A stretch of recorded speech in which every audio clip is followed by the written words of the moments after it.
Right, hi guys, and welcome back to the Moaning Yorkshireman, and welcome back Adam Jow. Say hello, Adam. Hello. And you seem to be stood in front of a vehicle that we've not seen on the channel before. Nope, it's new. It's new indeed. So, take us around it, Adam. Tell us all about your new whip. Right, so it's a 2018 Hyundai i20, 1.2 in blue.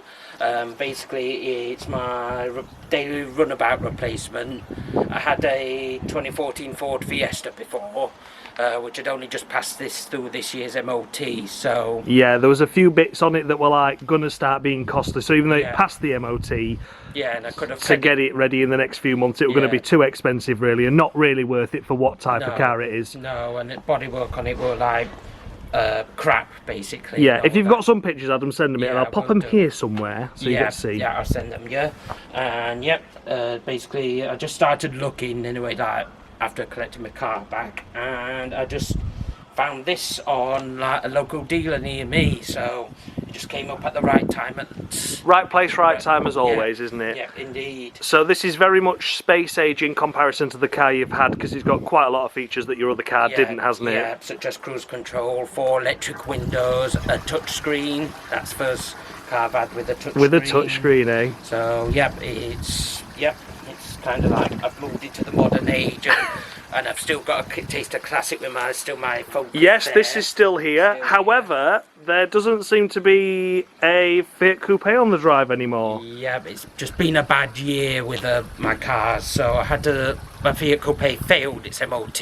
Yeah. They were struggling to get through emissions, and it failed on some parts that were either getting very expensive to get or non-obtainable. Yeah, unfortunately, things like steering rack, wasn't it, that was made of unobtainium. So yeah, you could only get that off if you could find one in a scrapyard, which there isn't any basically in scrapyards now. So big shame. But nonetheless, we're here to talk about Harry the Hyundai. Yeah, it's called Harry. I think it should be nicknamed Vulcan as well, because if you look at the reg, VULKN. I think Harry Vulcan. It can have a surname as well. Yeah. Right, so let's jump in then, Adam, and let's take a tour around it inside. Exciting stuff. Exciting times. Look at this, we've got a touch screen. Yeah, as well. Can't have that. Copyright. Copyright. Let's start again. Drive safely when using. And obey traffic rules as always, Adam. You do, don't you? Yeah, always. Always. So you've got, obviously we had the radio briefly there, so that's fine. That works. I take it you've obviously got Bluetooth with it. Yeah, I've got Android Auto with it. I can connect my phone, but I've not added that on yet. So. Yes, this is very new to you, this car, isn't it? Well, at time of recording, I'd only bought this like yesterday, which was Wednesday 11th. So he's still figuring it out himself. Yeah. So yeah, it's all lovely and touchscreen, isn't it? It's nice. Yeah. This is what I like as well. He's done it again, look.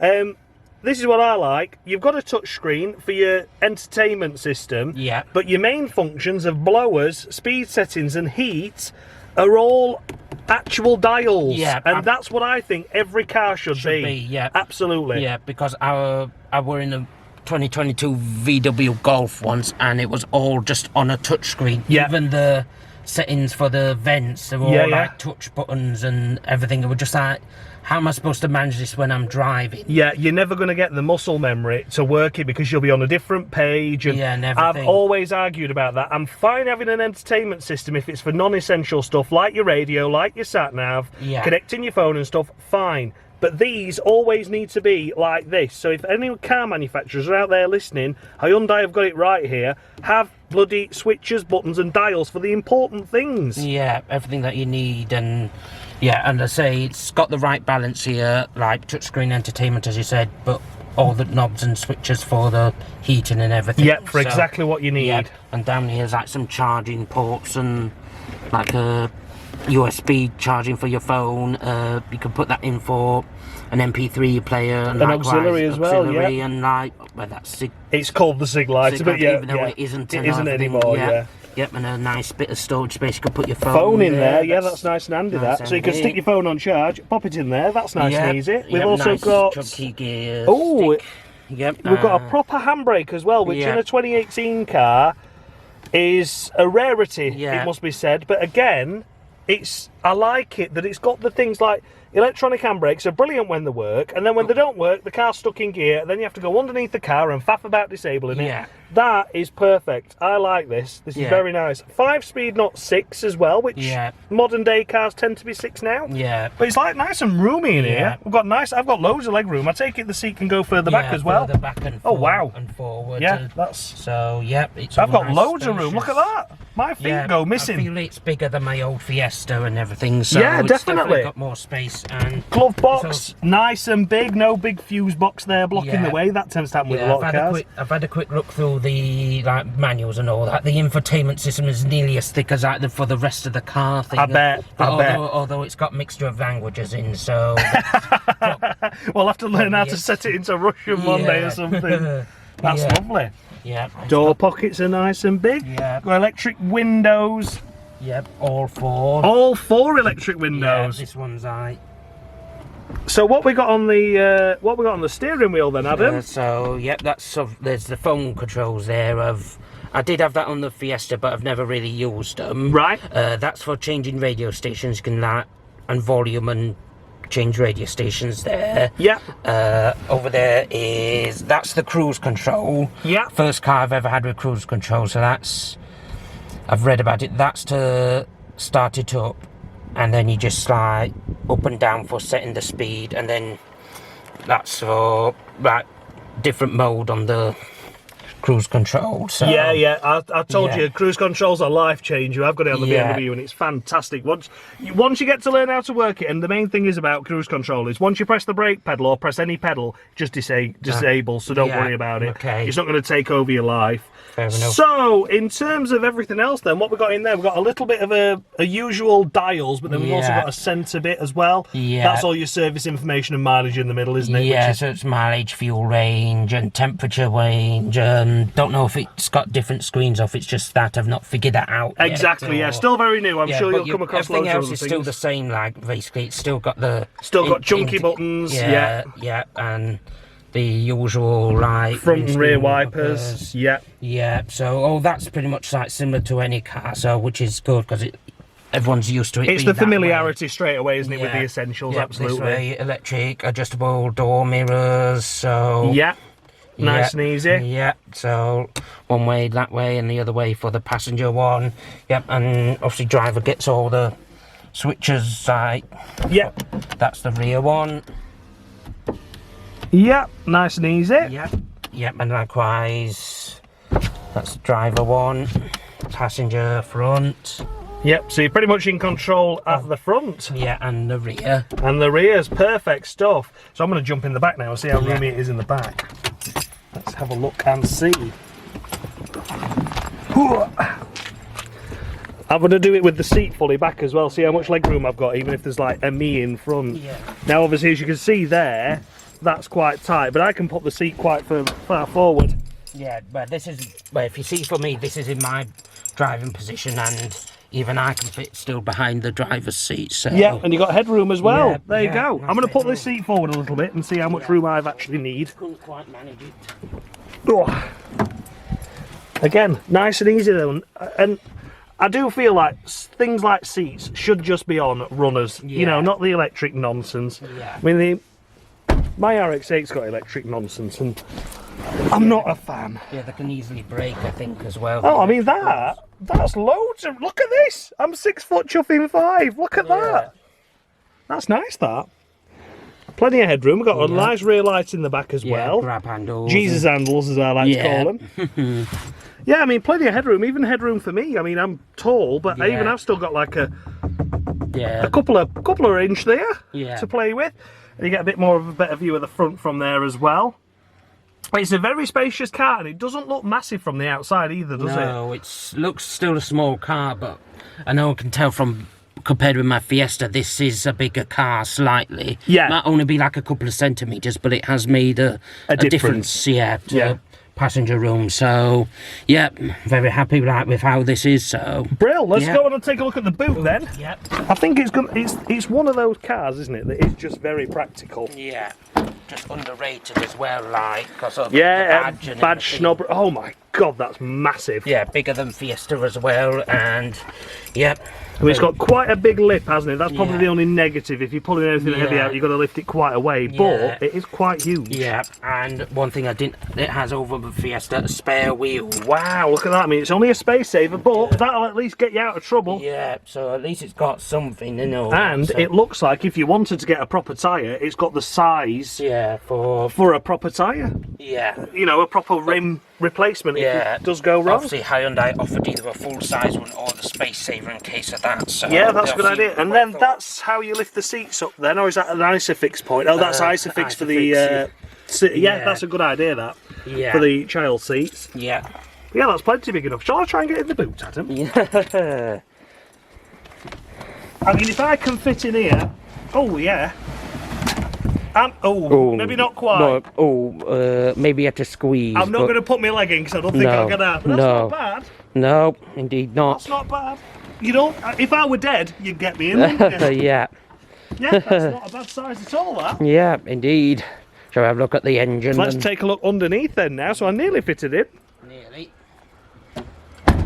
I like the design of it as well. Yeah, I know, it's also got this bit here anyway, it makes it kind of like a floating roof, like the black. Oh yeah, you got the black bit there. On the C-pillar, although it is quite a thick C-pillar, so that might be a bit of a blind spot though. Yeah. I'm thinking we've got a road, haven't we, as we go towards Sprotborough that might be an issue with, because you have to look like pretty much behind you, but you just position your car different. I like the wheels as well. And I know not a lot of people like them at this day and age, but I do, because it's got a lot of tyre wall with it, which means it's less prone to getting curbed. True. Because you think how much the curb has to be before you even hit the alloy, so you've got a nice big chunky tyre there to if you do inadvertently brush your curb, you're not damaging your alloy. Yeah. Another good feature with Adam's car is, look at that! We have a reversing sensor, reversing camera. Yeah. So back it up, Adam. Back it up, back it in. Let us begin. Beep, beep, beep.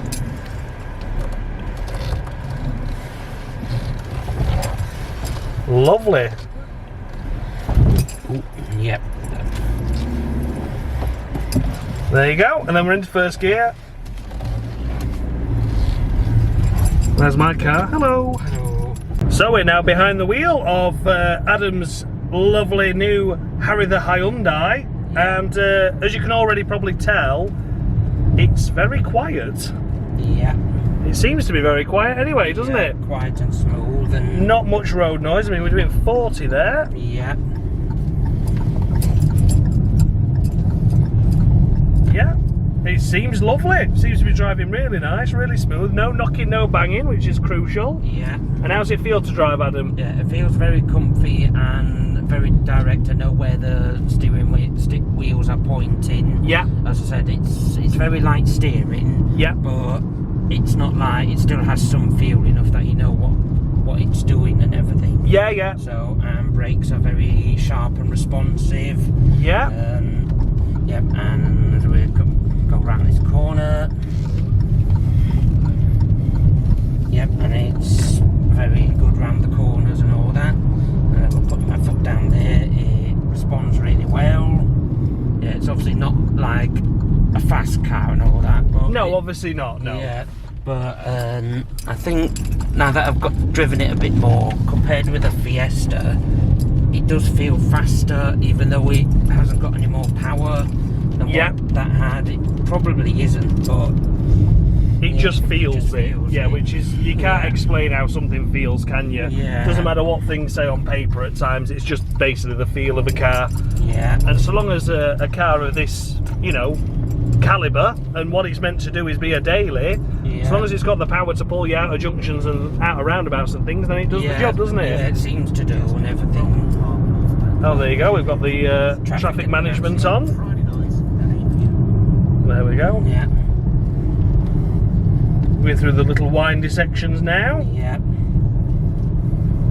And again, you know, it feels like, and like you say, it feels like a bigger car. It seems like a bigger car than the Fiesta, but you're still well within the lines on narrow roads. Yeah. You don't seem to have any issues at all, you know, in that aspect. I suppose it's just getting used to the width when you're overtaking cars and things, isn't it? You know, when there's parked cars. But for the most part, it seems a really nice beast to drive. Yeah, it does and everything. And I think when I test drove it, when I went to look at it for the first time, I'd only installed the once. Yeah, yeah. Getting used to that. The biting point, yeah, yeah. Biting point of the clutch. So, yeah. And so far, this drive I haven't installed it. Touch leather. Touch leather. There's no wood, but touch leather. Yeah. Yeah, it seems like a really nice car. Like you say, it's really quiet, isn't it? Like we're talking in here, and there's hardly any noise at all, really. There's a little bit of road noise, but yeah, I mean that's to be expected. Yeah, for definite. So yep, gear changes nicely from 4th down to 3rd. Yeah. Put foot down up in 3rd. Yep, pulls up to 30, to 4th. Yeah, and that's going uphill as well. Yeah. The little engine normally can't go uphill and produce speed either, can it? No. So that's great. Yep. Okay, go faster stripe. Go faster stripe. There we go, Adam. Go, go, go. Okay, down to 3rd, 40, 45, 50. And a bend. Yeah, bend coming up. But yeah, seems like a really nice, nippy, responsive car. Yeah. And you seem happy with it? Yeah, enjoying it in its own way. The comparison with my Fiesta and my Mark 1 Focus, they're the better cars to drive. Yeah. But yeah, as a everyday used car, you can't go wrong with one of these. Yeah, exactly. Yeah. That's brilliant. Right then, we'll head back and we'll show you underneath the engine and things like that. So yeah, we'll let you know when we get back. There. Ah, look at that, nice and shiny. Look at the battery's almost as big as the engine. Yeah, the mighty 1.2 litre, same size as my Fiesta though, and similar power as well, about 83 horsepower. I know you've not driven it much at the moment, but can you tell the difference between the two at the moment, or is it pretty much identical in driving terms? It's pretty much identical. The steering feels lighter. Yeah. The suspension feels a bit more tuned for comfort rather than Fiesta's more sporty setup. So probably Fiesta's better if you want a driver's car, but if you just want an all-round everyday car, just which is exactly what this is here for, isn't it? Going to work and back and going to shops and everything, then this is probably still like a great car for the job. Yeah, brilliant. So, I like it. I really do like it. And it's also my first car that I've owned that's not beginning in an F. Yes, because you've only ever had Fiats or Fords, haven't you? Ford, so I wanted a change. Yeah, because we said, what were the other options we had? We had a Ferrari, FSO, or a Fisker. Yeah. That was about it. Yeah, beyond my budget. Yes, all beyond your budget or unobtainable. Yeah, pretty much. You'd have been better off finding a steering rack for your Fiat Coupe at that point, wouldn't you, than an FSO? Yeah. So yeah, I mean the engine bay is nice and tidy, but again, it's only a 6-year-old? Yeah, 6-year-old. Yeah, registered September 2018, so just turned 6. Oh, it's just turned 6. Happy 6th birthday, car. Happy 6th birthday, Harry. Yeah, 38,000 miles, so... 38,000, so not done a lot either, has it? No, but, surprisingly, it's still more than the car behind you. That's on 35. So. Which is mad. Yeah. It's a lovely little thing. Do you want to start it up so we can hear it purr?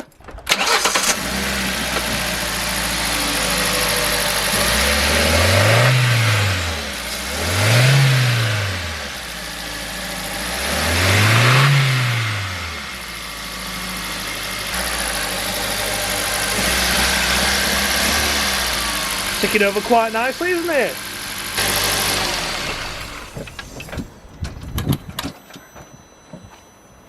Has it got the push the clutch to start on it? Well, I did that anyway. Yeah. I know we had when we was purchasing Danielle, Adam's sister's car, I said, oh, the battery's gone flat on it, because I've never had a car that you have to push the clutch down and start it. Well, I'll try it without. And... See if it does it.